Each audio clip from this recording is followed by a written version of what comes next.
Thought I'd get bump in music. I wasn't. I saw myself on the monitor, so I'll speak now. Hey, we're just 6 months away from the new election, but Democrats are still obsessing about 2016.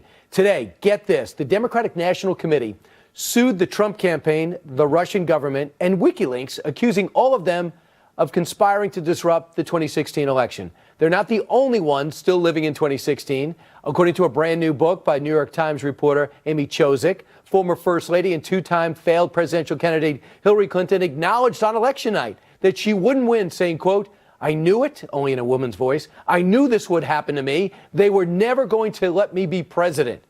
She also bellyached how many people disliked her, saying, quote, "You know, I'm getting pretty tired of hearing about how nobody likes me. Oh, what's the point? They're never going to like me."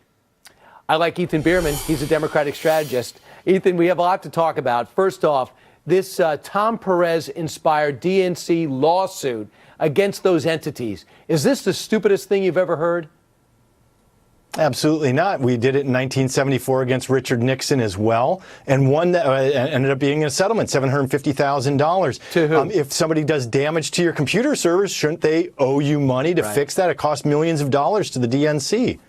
You have a Robert Mueller investigation. You have an agenda to get forward. Tom Perez has his hands full making sure the midterms is a blue wave. Having a Russia investigation, a double Russia investigation, don't you think that's the last thing the American people want to see, especially when the Democrats are saying Robert Mueller should be left alone? This is a comprehensive investigation with a bottomless pit of funds to research. Yeah, there's also something called statute of limitations that they needed to file suit on before those expired. So normally, you're right, they would wait until the criminal investigation ended with Robert Mueller. But in this case, when you look through the series of torts and charges that are filed, I read the entire filing. There are statute of limitations. They needed to file now. This is an appropriate time to do so. And by the way, remember, a civil suit has a different standard for evidence. You just had Tom Fitton on versus a criminal suit. This is just about the preponderance of the evidence. Plus, what's really important for the DNC here is the discovery phase. They can find out all kinds of great things that they can use in the midterms as well. Robert Mueller's not doing much discovering. He's got 19 indictments out there. He's cutting deals left and right, going around the globe. He doesn't discover anything.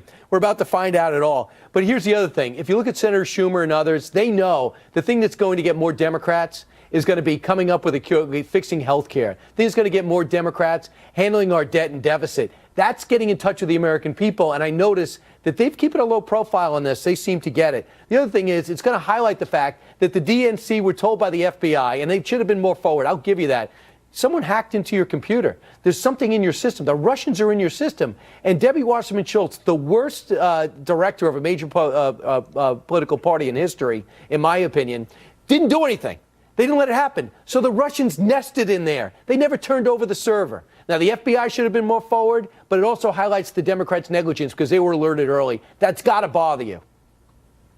Well, of course, Debbie Wasserman Schultz should have addressed it more quickly. However, if somebody breaks into your house and is committing a crime therein, that needs to be addressed. And that's what ended up happening. Over hundreds of servers, hundreds of computers needed to be completely wiped and fixed, install new operating system.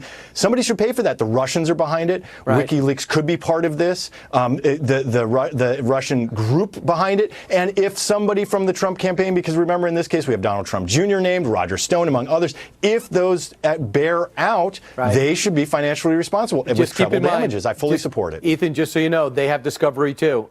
Game on. So let's move on. Amy Chozick's book, Chasing Hillary, 10 Years, 2 Presidential Commands and Campaigns, and 1 Intact Ceiling. Among the quotes to emerge, they never were going to let me be president. Why does everyone hate me? These are the type of things that bring the DNC down. Tell me what's going on in DNC circles. Does this help or hurt your case? Well, I mean, look, those quotes themselves, when they're standalone in the way that they're being presented, of course, it doesn't sound good. But anybody who's going to run for president, win by 2.9 million popular votes, lose the Electoral College by roughly 60,000 votes if they had swung, that's a tough way to lose. That hurts. It doesn't feel good. And that's what she was expressing that night. I can't blame her for not feeling good about that. And you wouldn't either. If you ran for president and lost like that, that's a tough way to lose. But you're right. Looking forward to 2020 or the 2018 midterms, we're looking for some fresh ideas, fresh blood, and there are a lot of people within the Democratic Party who are stepping up right now. Well, a couple of things. I want to download all of her excuses. I ran out of toner, so I had to quick start the show. It's been incredible. I give so much credit to people like Al Gore, who had his heart broken, never complained again, just would have some fun with it on talk shows. And then you have Richard Nixon, who knew there was something uneasy about what happened in Illinois. He said it was better for the country to move on. I wish Hillary Clinton would read those biographies. Thanks a lot, Ethan. Appreciate it. Thanks, Brian. All right, straight ahead. Conservative radio.